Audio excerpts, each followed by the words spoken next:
Hello दोस्तों, आपका स्वागत है आपके अपने चैनल एग्जाम विद कुलदीप पर। आज हम पढ़ेंगे कक्षा 12 पाठ 3 नागरिक शास्त्र में कौन सा नियोजित विकास की राजनीति। मतलब कि नियोजित कहते हैं प्लानिंग कैसे होगा, विकास कैसे करा जाए, उसकी क्या प्लानिंग की जाए राजनीति में। तो जब हमारा देश आज़ाद हुआ तो उसके सामने बहुत सारी समस्याएं थी। उससे पहले बहुत सारी उसके बाद समस्याएं थी, चुनौतियां भी मैंने आपको पढ़ा चुका हूँ। तो 3 चुनौतियां तो थी, पर एक चुनौती ये भी थी कि देश का विकास किस प्रकार किया जाए। क्योंकि जो दूसरे चैप्टर है आपका एक प्रभुत्व के दौर, एक प्रभुत्व का दौर, उसमें क्या है, कांग्रेस पार्टी को ज़्यादा है, क्योंकि कांग्रेस पार्टी का ज़्यादा महत्व रहा है, क्योंकि उन्हें सभी तबकों को साथ में लेकर चली थी। तो जिस चैप्टर से ज़्यादा इंपॉर्टेंट क्वेश्चन आएंगे बोर्ड परीक्षा में, वही चैप्टर मैं आपको पढ़ाऊंगा इसी चैनल पर। यदि आपको नागरिक शास्त्र में अच्छे नंबर लाने हैं तो वीडियो को पूरा देखें, स्किप ना करें, क्योंकि कुछ बातें मैं एक्सप्लेन करूंगा, उनको बोर्ड पे नोट नहीं करूंगा। तो आप उन्हें ध्यान से सुनना और उनको वीडियो को कम से कम 2 बार तो देखनी है, तभी आपके समझ में आएगा। उसको नोट करने की जरूरत नहीं है, आप 2 बार वीडियो देखें। पूरा चैप्टर मैं आपको एक वीडियो में कंप्लीट करा दूंगा। तो देखो, हम करेंगे नियोजित विकास की राजनीति। मतलब कि विकास कैसे हो, उसकी क्या प्लानिंग होना चाहिए। नियोजित कहते हैं प्लानिंग, योजना बनाना। कैसे योजना करा जाए, कैसी योजना बनाई जाए कि देश का विकास हो सके। तो देश के सामने सबसे बड़ी चुनौती ये थी। तो उसमें क्या हुआ, सब अलग अलग वो आया, सबकी विचारधाराएं अलग अलग थी। तो इसी चैप्टर में 2 विचारधाराएं थी। एक थी वामपंथ।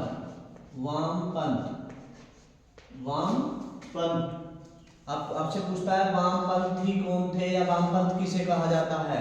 एक था दक्षिणी पंथ। कौन सा था जी? दक्षिणी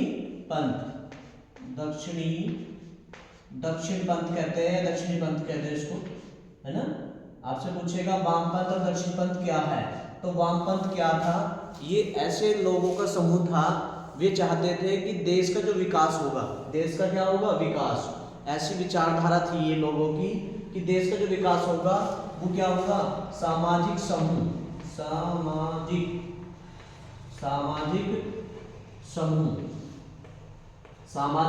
द्वारा होगी। समाज में सबको एक साथ लेके, है ना, सामाजिक समूह द्वारा। वामपंथी किसे कहते हैं, क्वेश्चन आएगा वामपंथी किसे कहते हैं। तो ऐसे लोगों की एक विचारधारा जिसमें सामाजिक समूह की बात की गई हो, गरीब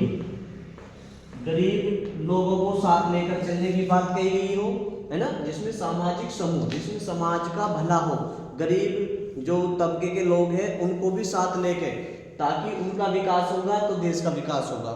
ऐसी बातें, जो ऐसे विचार प्रकट करे, वो कहा है आपके वामपंथी ने। तो आपसे पूछेगा वामपंथ किसे कहते हैं या वामपंथी कौन है।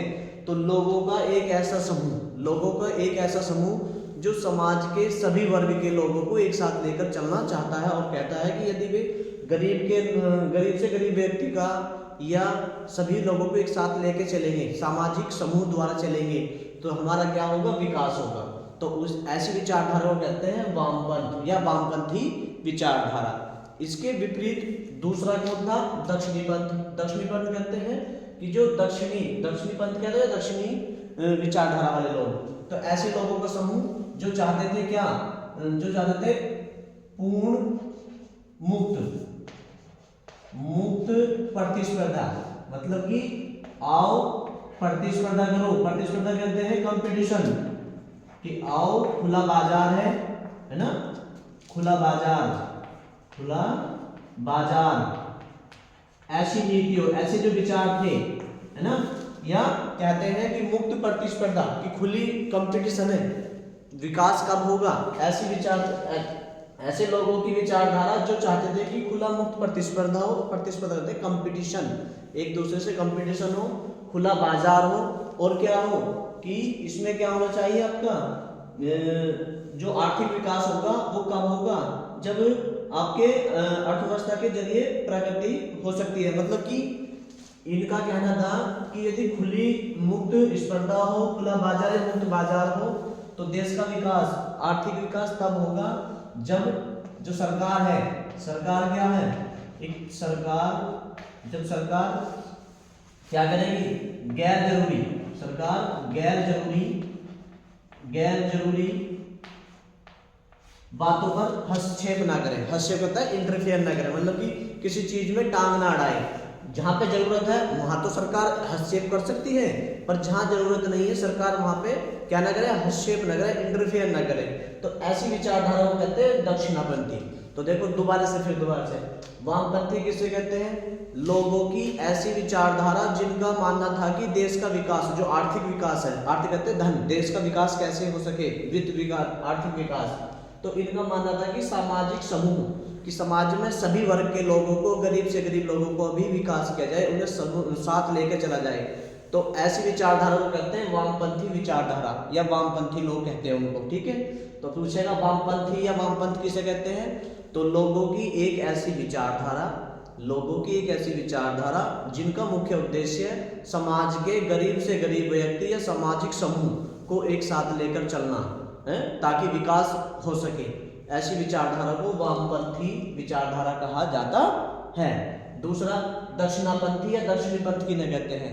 तो लोगों की ऐसी विचारधारा जिनका मुख्य उद्देश्य क्या था? उनका उद्देश्य था कि समाज में लोग गरीब से गरीब से मतलब जिनके पास पूर्ण मुक्त प्रतिस्पर्धा हो, जो खुली प्रतिस्पर्धा कंपटीशन कर सके, है ना, खुला बाजार हो, कोई भी बाजार में आए वस्तु को खरीदे या ज्यादा पैसा लगाए, तो ऐसी या जो वे चाहते थे, ये दक्षिणापंथी चाहते थे कि जो सरकार है वो गैर जरूरी बातें हैं या कोई भी चीज है उसमें हस्तक्षेप न करे, जहां पे आवश्यकता वहां हस्तक्षेप करे। तो ऐसी विचारधारा रखने वाले लोगों को कहते हैं दक्षिणापंथी या दक्षिणपंथी। तो आपसे क्वेश्चन पूछे वामपंथ किसे कहते हैं, दक्षिणापंथ किसे कहते हैं? आई होप आप समझ गए होंगे। कैसे वामपंथ किसे कहेंगे? लोगों का एक ऐसा समूह जो गरीब से गरीब लोगों को साथ लेकर विकास करना चाहता है, उसे हम क्या कहते हैं? वामपंथ। और लोगों का एक ऐसा समूह जो चाहता है कि सब लोग आपस में प्रतिस्पर्धा करें, कंपटीशन करें, खुला बाजार है, कोई भी आवे पैसा लगावे, है, और गैर जरूरी जो बातें हैं या कोई भी चीज है उसमें हस्तक्षेप न करें, इंटरफेयर न करें। हस्तक्षेप का मतलब है जैसे कहते हैं गांव की भाषा में कि एक दूसरे की बातों में टांग ना अड़ाए, कि तू बीच में टांग क्यों अड़ा रहा है। तो ये कह रहे हैं कि सरकार गैर जरूरी आवश्यकताओं में कभी भी क्या ना करे, टांग ना अड़ाए, मतलब कि हस्तक्षेप ना करे। तो ऐसी विचारधारा को क्या कहते हैं हम? दक्षिणापंथी। तो दक्षिणापंथी और वामपंथी क्लियर हो गया होगा, इसको आप नोट कर लेना। अब देश के सामने सबसे बड़ी समस्या थी विकास कैसे हो, नियोजित विकास, मतलब प्लानिंग के साथ विकास कैसे हो। तो देखो दो विचारधारा तो ये होगी, वामपंथी और एक दक्षिणापंथी। इन्होंने कहा कि समाज के सभी वर्गों के लोगों को लेकर चले साथ में तो विकास होगा। दक्षिणापंथी लोगों को मानना क्या था? इनका मानना था कि खुली स्पर्धा हो, प्रतिस्पर्धा कहते हैं कंपटीशन को, है ना, एक दूसरे में कंपटीशन हो, खुला बाजार हो, मुक्त बाजार हो। सरकार नहीं है, सरकार है, क्या है? सरकार गैर जरूरी है आवश्यकताओं पे हस्तक्षेप न करे। सरकार क्या न करे? गैर जरूरी जो भी आवश्यकता है उन पे हस्तक्षेप न करे, जहाँ पे जरूरत है वहां पे हस्तक्षेप करे। ठीक है, तो इनकी ये दो विचारधारा हुई विकास की। फिर देश का विकास करना था तो इसलिए हमारे यहाँ पे क्या आया? योजना आयोग आया। क्या आया जी? योजना आयोग बना, योजना आयोग। तो आपसे पूछेगा योजना आयोग क्या है? योजना आयोग एक प्लानिंग, देखो योजना से लग रहा है, योजना कहते हैं प्लानिंग, योजना। तो देश का विकास कैसे हो सके उसके लिए एक आयोग बनाया गया, उसका नाम था योजना आयोग। मतलब कि देश में विकास करना है तो हमें किस प्रकार कर सके। तो योजना आयोग आया तो पूछेगा आपसे योजना आयोग कब बना? तो सन 1950 में। कब बना जी? सन 1950 में। 1950 में। ये सरकार के सामने सबसे बड़ी चुनौती थी कि देश का विकास कैसे हो सके, तो इसलिए सरकार ने क्या करा? योजना आयोग बना दिया, है ना, प्लानिंग कमीशन बना दिया। तो कब बना? सन 1950। क्वेश्चन पूछेगा आपसे योजना आयोग कब बना या योजना आयोग की स्थापना कब हुई? तो सन 1950 में हुई, सन 1950 में। अच्छा, जब ये बना तो इसका एक अध्यक्ष होता था, योजना आयोग का अध्यक्ष। योजना आयोग के अध्यक्ष, कोई भी आयोग बनता है तो उसका अध्यक्ष जरूर होता है। तो योजना आयोग के अध्यक्ष, योजना आयोग का अध्यक्ष होता है प्रधानमंत्री। कौन होता है जी? प्रधानमंत्री। योजना आयोग का अध्यक्ष कौन होता है? प्रधानमंत्री। तो आपसे पूछेगा योजना आयोग की स्थापना कब हुई? तो 1950 में। क्वेश्चन पूछेगा योजना आयोग का अध्यक्ष कौन होता है? तो प्रधानमंत्री। अब देखो उस समय जब ये योजना आयोग बना 1950 में, तो उस समय प्रधानमंत्री कौन थे हमारे? पंडित नेहरू, पंडित जवाहरलाल नेहरू। तो आपसे पूछेगा योजना आयोग के प्रथम अध्यक्ष कौन थे? पंडित जवाहरलाल नेहरू, पंडित जवाहरलाल नेहरू। क्यों? क्योंकि योजना आयोग के अध्यक्ष कौन होता था? प्रधानमंत्री। और भारत के प्रथम प्रधानमंत्री कौन थे? पंडित जवाहरलाल नेहरू। 1950 में भी पंडित जवाहरलाल नेहरू हमारे क्या थे? प्रधानमंत्री थे। तो आपसे क्वेश्चन पूछेगा योजना आयोग की स्थापना कब हुई? तो सन 1950 में। क्वेश्चन पूछेगा योजना आयोग के अध्यक्ष कौन होता है? तो प्रधानमंत्री। क्वेश्चन पूछेगा योजना आयोग का अध्यक्ष कौन है निम्नलिखित में से? तो पंडित जवाहरलाल नेहरू। या पूछेगा योजना आयोग के प्रथम अध्यक्ष कौन थे? तो पंडित जवाहरलाल नेहरू, क्योंकि उसका अध्यक्ष प्रधानमंत्री होता है और भारत के प्रथम प्रधानमंत्री ही इसके अध्यक्ष थे। तो प्रथम प्रधानमंत्री कौन थे? पंडित जवाहरलाल नेहरू। ठीक है, एक बार फिर देखें दोबारा से, क्या वामपंथ किसे कहते हैं? वामपंथ कहते हैं लोगों की एक ऐसी विचारधारा जिनका मानना था कि देश का यदि विकास करना है, लोगों की एक ऐसी विचारधारा जिनका मानना था कि देश का विकास करना है, तो क्या हो, गरीब से गरीब व्यक्तियों को साथ लेके उनका सामाजिक विकास करा जाए, समाज का संपूर्ण विकास करा जाए समाज का। तो उस ऐसी विचारधारा को कहते हैं वामपंथ। ठीक है, दक्षिणापंथ किसे कहते हैं? लोगों की एक ऐसी विचारधारा, कुछ समूह के लोग थे जिनका मानना था कि मुक्त क्या हो, प्रतिस्पर्धा हो, कंपटीशन हो, खुला बाजार हो और सरकार जो है गैर जरूरी आवश्यकताओं में हस्तक्षेप न करे। ऐसी विचारधारा को दक्षिणापंथी या दक्षिण पंथ कहा जाता है। इसे लेफ्ट, इसे राइट भी कहा जाता है इंग्लिश में। योजना आयोग, अब देखो भारत के सामने जो भारत सरकार थी उसके सामने सबसे बड़ी समस्या कि देश का विकास कैसे हो, तो उन्होंने लाए योजना आयोग। योजना आयोग, जब योजना आयोग लाए तो योजना आयोग की स्थापना कब हुई? योजना प्लानिंग, कैसे विकास करा जाए उसके लिए प्लानिंग कमीशन बना दिया उन्होंने। तो योजना आयोग की स्थापना कब? 1950 में। योजना आयोग का अध्यक्ष कौन? प्रधानमंत्री। योजना आयोग के प्रथम अध्यक्ष कौन थे? पंडित जवाहरलाल नेहरू। ठीक है, इसको नोट करें आप इतना, यहाँ से ही आपके पेपर में बहुविकल्प क्वेश्चन, अतिलोक क्वेश्चन सब कुछ पूछा जाएगा। ठीक है, तो नियोजन आ गया। देखो नियोजन की बातें, प्लानिंग की बातें तो हो गई, तीसरी हो गई, एक होता है बॉम्बे प्लान। ये क्या था? Bombay plan. Bombay plan, Bombay plan, Bombay plan क्या था? ये बॉम्बे प्लान सन 1944 की बात है। ये कब? सन 1944, सन 1944 में। कब की बात है? सन 1944 में। सन 1944 में 8 उद्योगपति थे। कौन थे जी? 8 उद्योगपति, उद्योगपति, 8 उद्योगपति एकजुट हुए और उन्होंने कहा देश का विकास किस प्रकार हो। उन्होंने कहा देश का विकास जो होगा वो किस प्रकार हो कि जो नियोजित अर्थव्यवस्था चलाने के लिए एक उन्होंने प्रस्ताव पेश किया और उन्होंने कहा कि सरकार जो है क्या करे, उन्होंने सरकार क्या करे, इसमें हस्तक्षेप न करे, किसी भी काम में सरकार क्या न करे, हस्तक्षेप। कहेगा क्वेश्चन आपसे बॉम्बे प्लान कब आया? तो सन 1944 में। बॉम्बे प्लान कब आया? सन 1944 में। बॉम्बे प्लान का संबंध किससे है? तो 8 उद्योगपति थे वे और उन्होंने एक प्रस्ताव पेश किया था कि नियोजित आर्थिक विकास किस प्रकार करा जाए, उसके लिए एक प्रस्ताव पेश किया सरकार के सामने और उन्होंने कहा सरकार किसी भी काम में हस्तक्षेप न करे।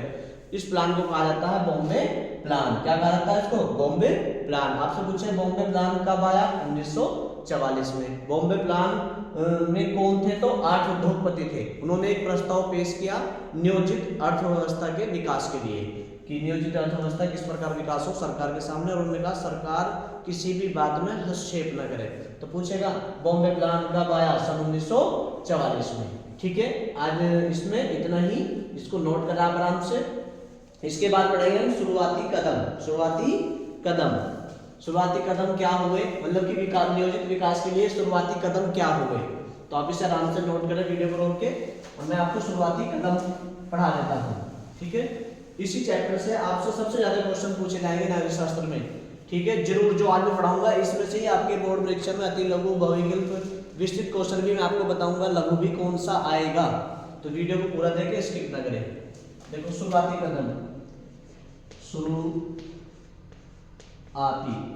शुरुआती कदम, मतलब कि सरकार के शुरुआती कदम जो हुए वो क्या हुए, शुरुआती कदम क्या निकाले गए, क्या उठाए गए। ठीक है, तो जैसे ही हमारा योजना आयोग बना, क्या बना जी, योजना आयोग। तो इन्होंने क्या करा, इन्होंने 5 वर्ष के लिए योजनाएं बनानी शुरू कर दी। योजना आयोग ने क्या करा, 5 वर्ष के लिए योजनाएं बनानी शुरू कर दी। शुरुआती कदम में औद्योगिकरण करा गया, और पंचवर्षीय योजनाएं लाई गई। तो शुरुआती कदम में क्या करा उन्होंने, पंचवर्षीय शुरुआती कदम में क्या आया, योजना आयोग ने, किसने, योजना आयोग, योजना आयोग, योजना आयोग ने, योजना आयोग ने, योजना आयोग ने क्या करा जी, पंचवर्षीय योजनाएं क्या लाई थी, पंचवर्षीय, पंचवर्षीय, पंचवर्षीय, पंचवर्षीय योजनाएं, पंचवर्षीय योजना, पंचवर्षीय योजनाएं। इन्होंने कहा हम 5 साल के लिए योजनाएं लाएंगे और उसमें बताया जाएगा कि सरकार किस चीज पे कितना खर्च करेगी, विकास कैसे कैसे होगा और कहाँ पे खर्च करेगी और कितना बचाएगी।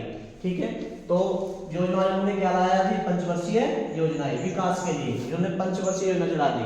पंच माने 5, वर्ष मतलब 5 साल के लिए। इन्होंने 5 शुरुआत के 5 साल के लिए हम क्या करेंगे, इन 5 साल में सरकार क्या करेगी। तो इस योजना आयोग ने ये निर्णय लिया और औद्योगिकरण भी करना चाहा।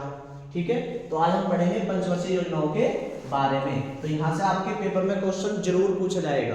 तो देखो पूछेगा आपसे पंचवर्षीय योजना किसने लागू की, तो योजना आयोग ने, योजना आयोग ने।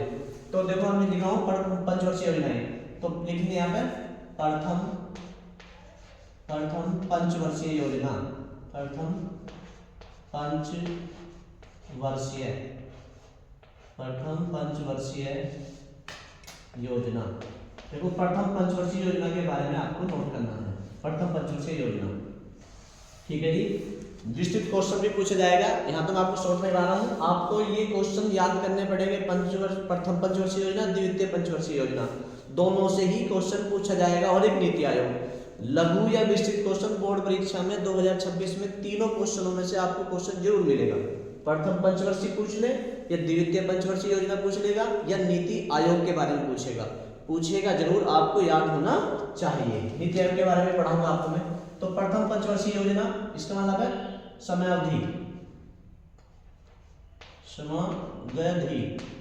समयावधि मतलब पंचवर्षीय योजना कब से कब तक चली। पहली आपसे पूछेगा प्रथम पंचवर्षीय योजना कब से कब तक चली। तो देखो जी, सन 1951 ईस्वी से, सन 1951 ईस्वी से सन 1956 तक, सन 1956 ईस्वी तक। पहला क्वेश्चन आपसे यही आएगा, क्वेश्चन आएगा प्रथम पंचवर्षीय योजना, प्रथम पंचवर्षीय योजना कब से कब तक चली। या पूछेगा कब चली, तो 1951 ईस्वी से। पूछेगा कब तक चली, तो सन 1956 तक। देखो 5 साल हो गए, क्योंकि योजना शुरू के 5 साल में किस चीज पे विकास करेंगे। तो पूछेगा प्रथम पंचवर्षीय योजना कब से कब तक चली, तो सन 1951 से सन 1956 तक चली। क्वेश्चन पूछेगा प्रथम पंचवर्षीय योजना का मुख्य उद्देश्य, मुख्य लक्ष्य पूछा या उद्देश्य, है ना। तो इसका मुख्य उद्देश्य था कृषि का विकास, कृषि का विकास, कृषि का विकास। पूछेगा आपसे क्वेश्चन, क्या पूछेगा, क्वेश्चन पूछेगा प्रथम पंचवर्षीय योजना का मुख्य लक्ष्य या उद्देश्य क्या था। प्रथम पंचवर्षीय योजना का मुख्य उद्देश्य क्या था, तो कृषि का विकास, कि खेती में कृषि का विकास कैसे किया जाए, हम कृषि का विकास करेंगे। ठीक है, और इस पे जो योजना आयोग थे, इस पे भी 2 प्रकार के व्यय किए गए, एक तो योजनागत व्यय थे और गैर योजनागत। तो इसमें कृषि पे जो विकास किया जाएगा, उस पे जो खर्च किया गया था वो मध्य जो थी कम से कम लगभग 15.1% के लगभग इसमें खर्च करने का लक्ष्य रखा गया। तो प्रथम पंचवर्षीय योजना का मुख्य उद्देश्य क्या था, कृषि विकास। इस पर मॉडल भी पूछ लेता है, ये किस मॉडल पर आधारित है ना, मॉडल। तो Herald model, Herald Domar Herald model, है ना। आपसे पूछेगा भौगोलिक में क्वेश्चन, कि प्रथम पंचवर्षीय योजना किस मॉडल पर आधारित है, तो हेराल्ड, डोमर हेराल्ड मॉडल पर आधारित है। क्वेश्चन पूछेगा प्रथम पंचवर्षीय योजना का मुख्य उद्देश्य क्या था, तो कृषि का विकास करना। क्वेश्चन पूछेगा प्रथम पंचवर्षीय योजना कब से कब तक चली, सन 1951 से सन 1956 तक चली। क्वेश्चन पूछेगा कि प्रथम पंचवर्षीय योजना किस मॉडल पर आधारित है, तो मॉडल का नाम क्या, डोमर हेराल्ड मॉडल।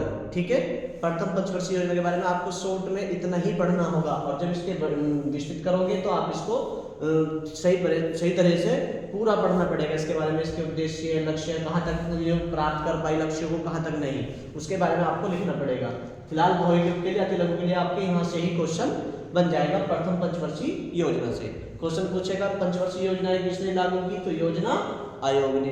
क्वेश्चन आएगा प्रथम पंचवर्षीय योजना कब से कब तक चली, प्रथम पहली पंचवर्षीय योजना पहले 5 साल के लिए प्लानिंग बनाई गई, योजना बनाई गई, तो उसकी समयावधि मतलब कि कब से कब तक चली, तो सन 1951 ईस्वी से सन 1956 तक चली। क्वेश्चन पूछेगा प्रथम पंचवर्षीय योजना का मुख्य लक्ष्य क्या है या उद्देश्य, तो कृषि का विकास। क्वेश्चन पूछेगा प्रथम पंचवर्षीय योजना का मॉडल किस मॉडल पर आधारित है, प्रथम पंचवर्षीय योजना किस मॉडल पर आधारित है, तो डोमर हेराल्ड मॉडल पर। तो प्रथम पंचवर्षीय योजना के बारे में इतना ही। अब हम पढ़ेंगे दूसरी पंचवर्षीय योजना। ठीक है, इसको नोट करें आप, वीडियो को रोक कर आराम से। ठीक है, या एक वीडियो को 2 बार देखें, कंप्लीट याद हो जाएगा। सबसे आसान भाषा में बता रहा हूँ मैं आपको, और बोर्ड परीक्षा में यहाँ से ही क्वेश्चन पूछा जाएगा। दूसरी पंचवर्षीय योजना कौन सी थी, दूसरी पंचवर्षीय योजना, दूसरी पंचवर्षीय योजना, तो वही क्या लिखेंगे हम, समयावधि,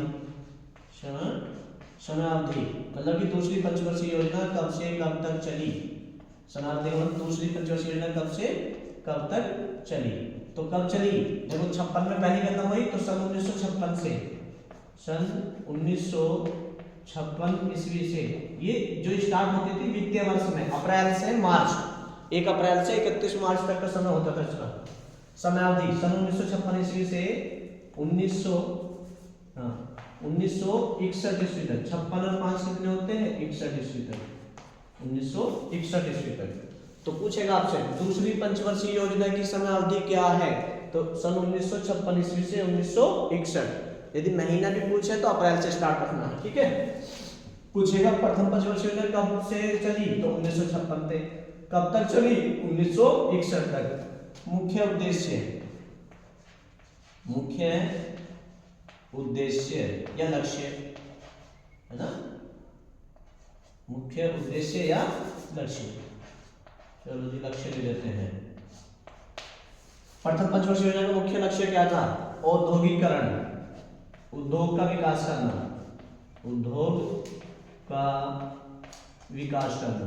क्वेश्चन पूछेगा आपसे कि दूसरी पंचवर्षीय योजना का मुख्य उद्देश्य क्या था, उद्योग का विकास करना। क्वेश्चन पूछेगा दूसरी पंचवर्षीय योजना कब से कब तक चली, सन 1956 से 1961 तक।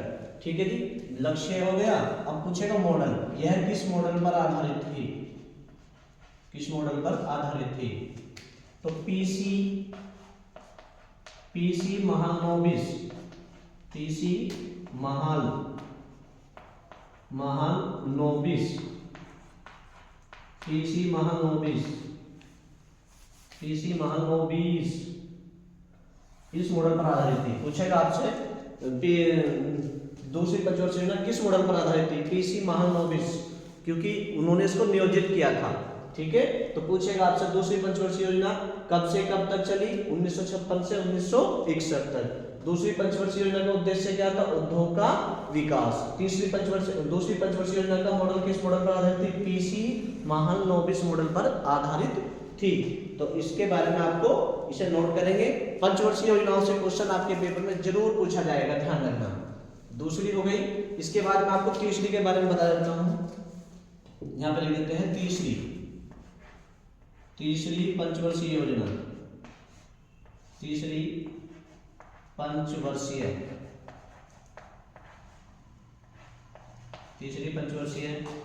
योजना, तीसरी पंचवर्षीय योजना ये कब चली, तो ये 1961 से कहां तक चली थी, 1966 तक, 1966 1966 तक, है ना, 1966 तक। तो इसमें बहुत, इस समय भारत को बहुत समस्याओं का सामना करना पड़ा। तो देखो इस समय ही हरित क्रांति हुई 1960 के दशक में, है ना, हरित क्रांति हुई। और इस समय भारत को 1962 का चीन का युद्ध हो गया, पाकिस्तान से 1965 में युद्ध हो गया। तो भारत को अनेक समस्याओं का सामना करना पड़ा इस पंचवर्षीय योजना के दौरान। फिर इसके बाद हाँ, इसका मुख्य उद्देश्य क्या था? देखो मुख्य उद्देश्य पूछता है, मुख्य उद्देश्य लक्ष्य, है ना, मुख्य उद्देश्य लक्ष्य। तो इसका उद्देश्य था दोनों, कृषि और उद्योग दोनों का विकास, कृषि व उद्योग दोनों का विकास पूछेगा।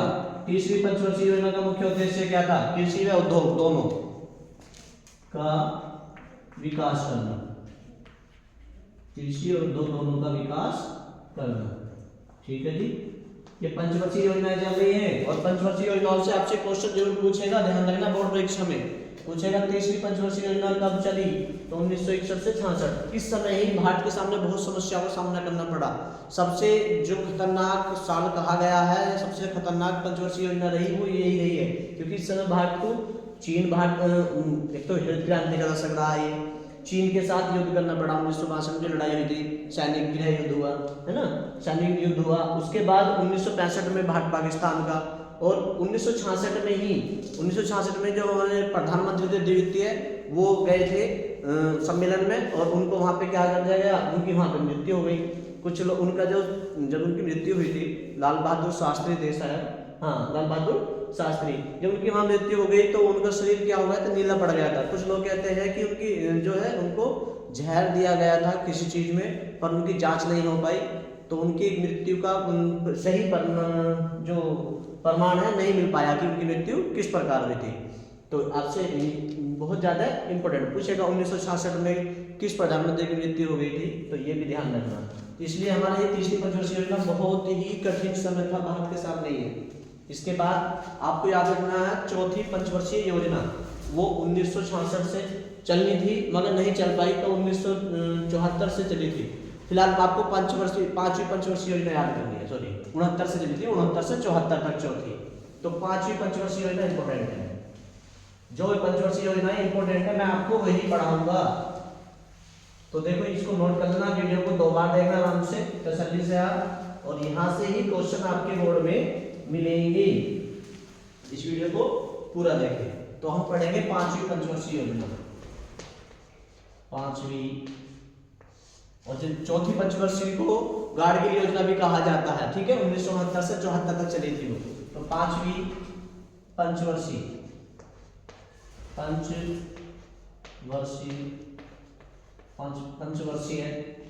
पंचवर्षीय योजना, ये पंचवर्षीय योजना, पंचवर्षीय योजना, पंचवर्षीय कहते हैं, पांचवी पंचवर्षीय कहते हैं, हाँ।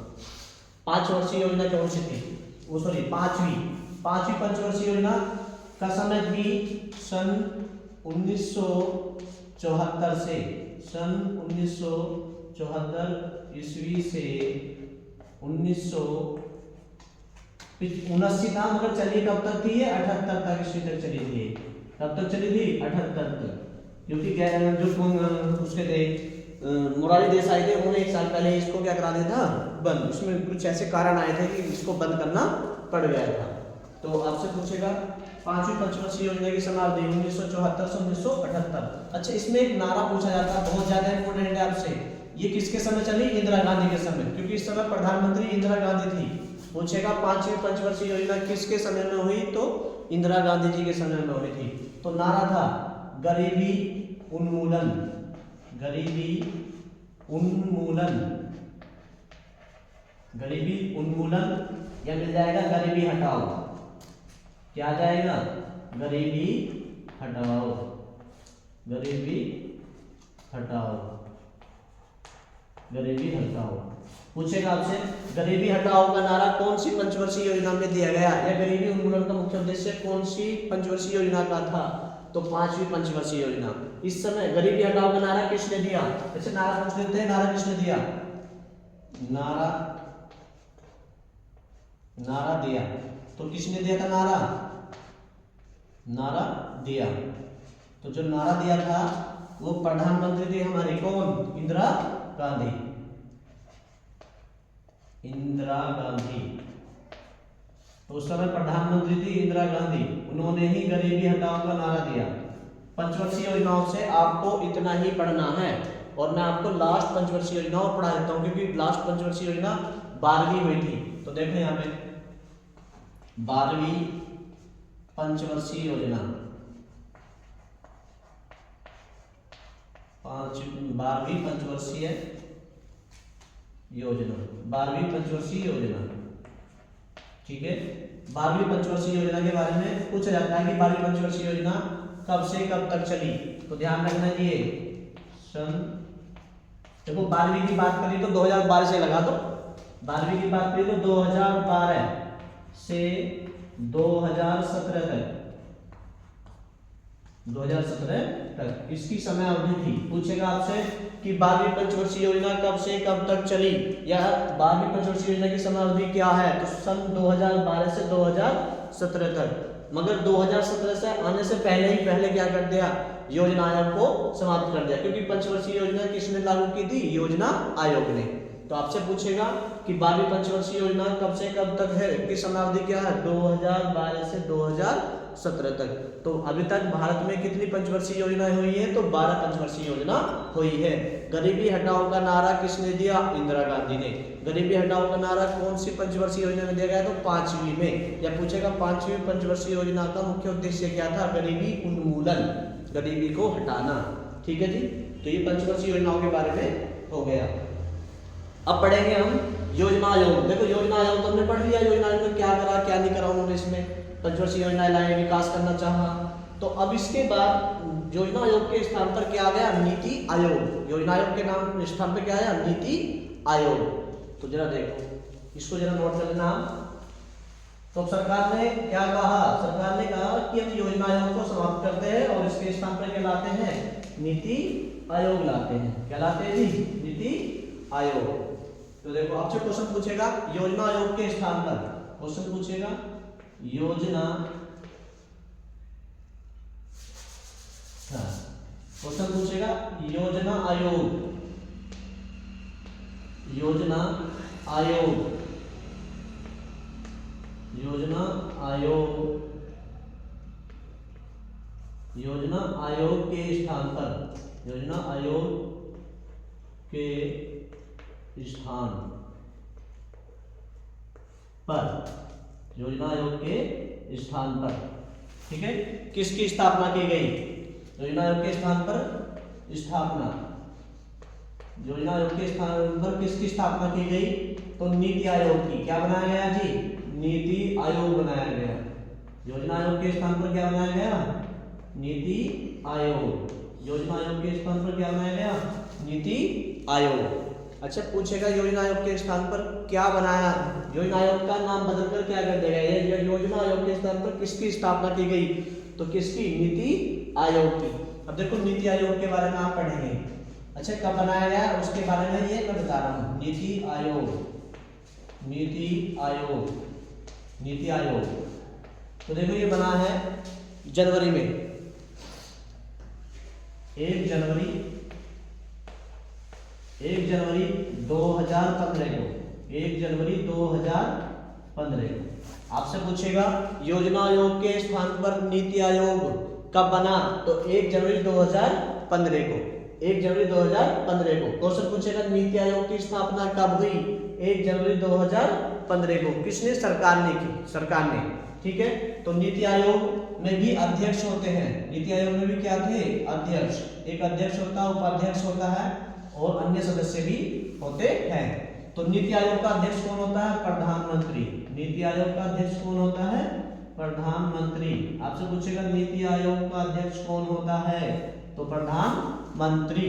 नीति आयोग का अध्यक्ष कौन होता है, प्रधानमंत्री।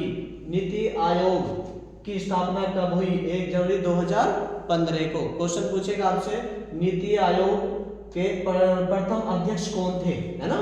तो प्रथम अध्यक्ष की बात करें तो 2015 में जो प्रधानमंत्री थे श्री नरेंद्र मोदी जी थे, है ना, श्री नरेंद्र दामोदर दास मोदी पूरा नाम, तो शॉर्ट में लिख देता हूं मैं, श्री नरेंद्र मोदी।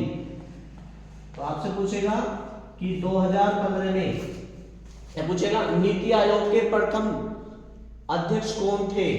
तो नरेंद्र दामोदर दास मोदी या नरेंद्र मोदी। पूछेगा आपसे नीति आयोग के अध्यक्ष कौन होता है? तो प्रधानमंत्री। नीति आयोग के प्रथम अध्यक्ष कौन थे? नरेंद्र मोदी। अब आपसे पूछता है नीति का पूरा नाम बताओ, है ना, यहां लिख देते हैं नीति का पूरा नाम। और उपाध्यक्ष जो थे प्रथम अरविंद पनगड़िया थे, अरविंद पनगड़िया जो प्रथम इसके उपाध्यक्ष थे। नीति का पूरा नाम, नीति का पूरा नाम। तो नीति का पूरा नाम भी पूछते हैं आपसे, क्या पूछते हैं जी? नीति का पूरा नाम। राष्ट्रीय भारत परिवर्तन संस्था, राष्ट्रीय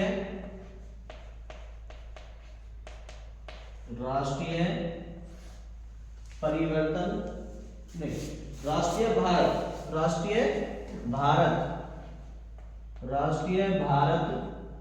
परिवर्तन, राष्ट्रीय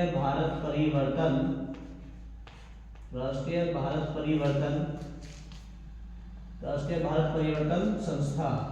आपसे पूछेगा नीति का पूरा नाम बताओ, तो ये रहा पूरा नाम इसका, राष्ट्रीय भारत परिवर्तन संस्था, राष्ट्रीय भारत परिवर्तन संस्था। तो नीति ऐसे लिख देता है इसको, NITI, नीति, नीति का पूरा नाम, नीति का पूरा नाम। तो ये रहा राष्ट्रीय भारत परिवर्तन संस्था, national institute for transforming of India English में कहते हैं।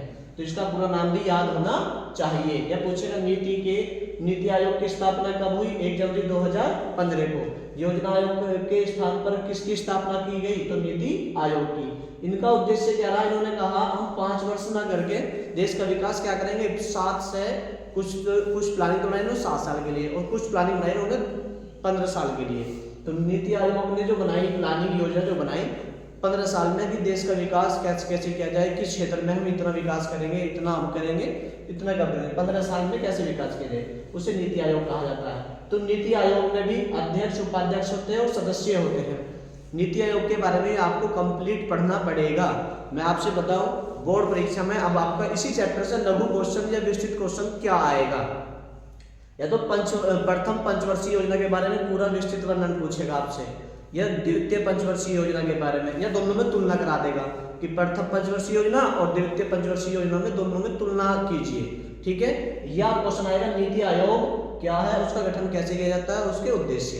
तो आपको नीति आयोग के बारे में ये रहा, इसके उद्देश्य भी आपको पढ़ने पड़ेंगे यदि आपको लघु और विस्तृत क्वेश्चन करना है। और बोर्ड परीक्षा 2026 में एक क्वेश्चन आपके इन तीनों क्वेश्चन में से आएगा 100%, तो जरूर याद करें। बाकी बहुविकल्प प्रतिलघु मैं आपको करा रहा हूँ, ये बहुविकल्प प्रतिलघु और लघु भी इनमें से ही बन जाएंगे, ठीक है। अब हम पढ़ेंगे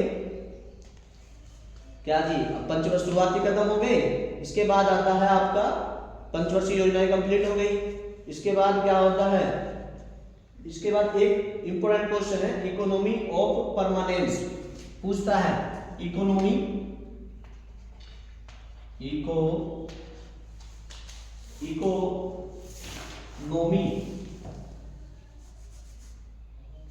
क्या पूछता है जी,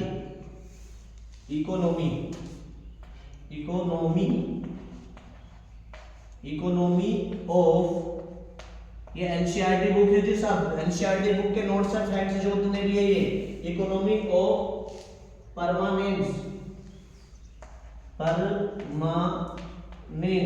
इकोनॉमी ऑफ परमानेंस ये पुस्तक है, ये क्या है जी, पुस्तक, इकोनॉमी ऑफ परमानेंस पुस्तक, ये इकोनॉमी ऑफ परमानेंस पुस्तक के लेखक कौन है, आपसे पूछ लेगा के लेखक कौन है, J.C.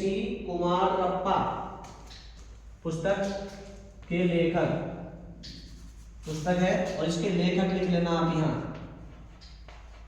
लेखक J.C.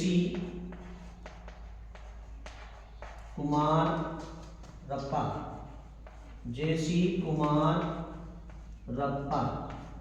ये भी इंपॉर्टेंट बुक है, आपसे बुक भी पूछ सकता है कि ये बुक किसकी है, तो पूछ लेगा इकोनॉमिक ऑफ परमानेंस पुस्तक के लेखक कौन है, जेसी कुमार रप्पा, जेसी कुमार रप्पा। ये आपकी वैसी बुक पढ़ोगे तो उनमें बहुत कम मिलेगा, एनसीईआरटी बुक में आपको ये मिलेगा, एनसीईआरटी बुक के ही लिखवा रहा हूँ सारी चीजें मैं आपको ये, ठीक है।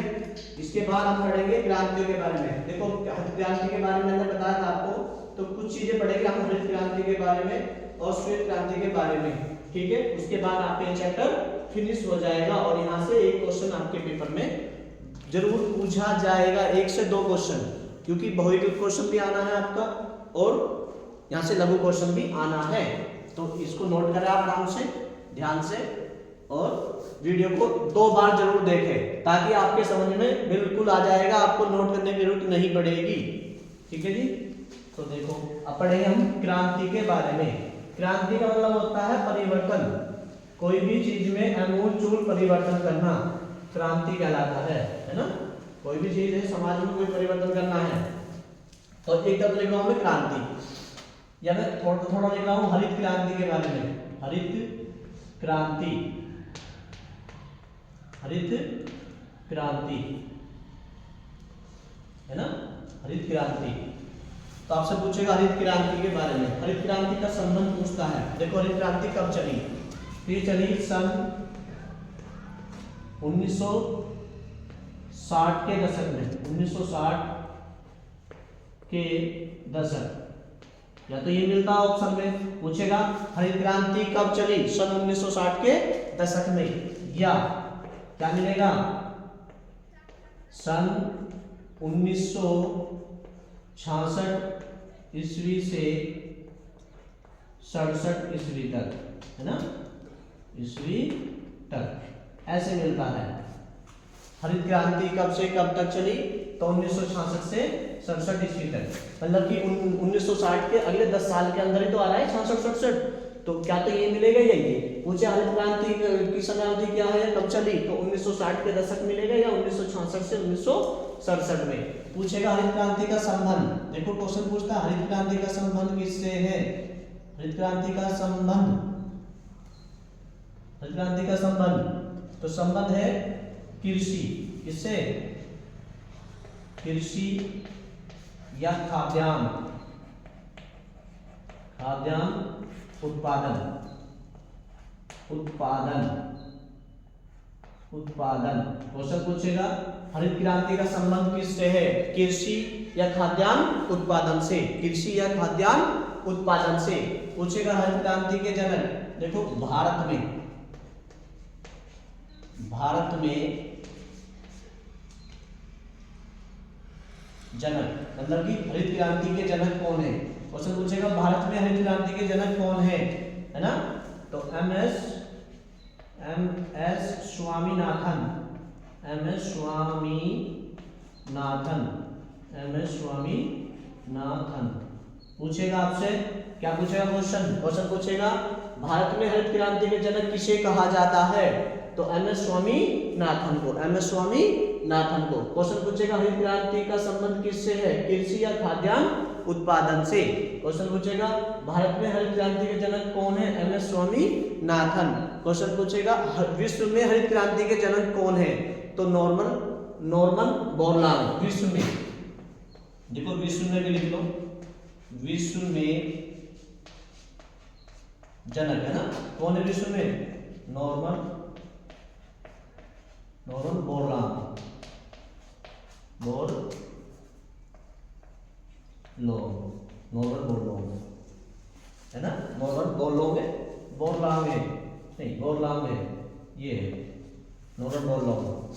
तो विश्व में हरित क्रांति के जनक कौन है, नॉर्मन बोरलॉग। भारत में पूछे तो एम एस स्वामीनाथन।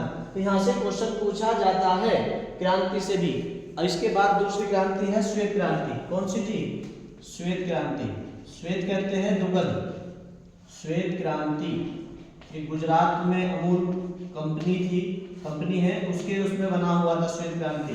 तो देखो श्वेत क्रांति कब चली, तो ये 75 के दौरान चली थी, कब, 1975 के दौरान। तो इसमें पूछता है आपसे, क्या पूछेगा, श्वेत क्रांति का संबंध पूछता है। श्वेत क्रांति का अन्य नाम क्या, देखो इसको कहते हैं दुग्ध, दुग्ध क्रांति। दुग्ध क्रांति क्योंकि दूध से संबंधित थी ये, और इसको ही ऑपरेशन फ्लड पूछता है। ऑपरेशन फ्लड का संबंध किससे है? ऑपरेशन फ्लड क्वेश्चन पूछता है, ऑपरेशन फ्लड का संबंध किससे है? तो श्वेत क्रांति से। श्वेत क्रांति का संबंध किससे है? दूध से है। श्वेत क्रांति का संबंध किससे है? दुग्ध उत्पादन से या दूध उत्पादन से। या ऑपरेशन फ्लड का संबंध भी किससे है? श्वेत क्रांति से या दुग्ध उत्पादन से। ठीक है, इसमें इसके जनक पूछे जाते हैं, इसके जनक भी पूछे जाते हैं। तो आपसे पूछेगा श्वेत क्रांति के जनक कौन है? तो वर्गीज कुरियन। कौन है जी? वर्गीज कुरियन। तो आपसे पूछेगा हरित क्रांति के जनक कौन है? तो वर्गीज कुरियन। हरित क्रांति के जनक कौन है? वर्गीज कुरियन। हरित क्रांति के जनक कौन है जी? वर्गीज कुरियन। पूछेगा हरित क्रांति का संबंध किससे? दुग्ध उत्पादन से या ऑपरेशन फ्लड से। एक क्रांति और आती है आपकी, कौन सी? पूछता है संपूर्ण क्रांति के जनक कौन है, ऐसे पूछता है क्वेश्चन। संपूर्ण क्रांति के जनक बहुविकल्प में कई बार पूछा गया है, जाना रहिए, इंपोर्टेंट क्वेश्चन है। संपूर्ण क्रांति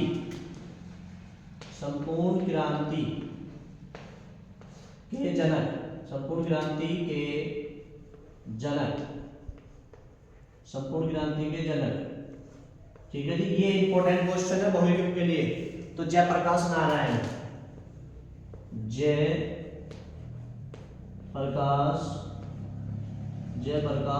नारायण।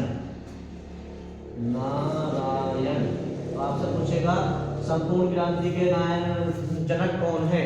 संपूर्ण क्रांति के जनक कौन है? जयप्रकाश नारायण। देखो ये चैप्टर मैंने आपको कंप्लीट करा दिया है, और यहाँ से ही जितना मैंने आज पढ़ाया है, यहाँ से ही आपका अति लघु या बहुविकल्प क्वेश्चन भी जरूर आएगा, और एक लघु क्वेश्चन आएगा। बोर्ड परीक्षा 2026 में इस वीडियो से क्वेश्चन 100 के 100% आएगा। तो इस वीडियो को 2 बार देखें, और यदि वीडियो आपको अच्छी लगी है तो लाइक करें, शेयर करें, और बेल आइकन को भी प्रेस करें, और चैनल को भी सब्सक्राइब करें। ठीक है, थैंक यू फॉर वॉचिंग।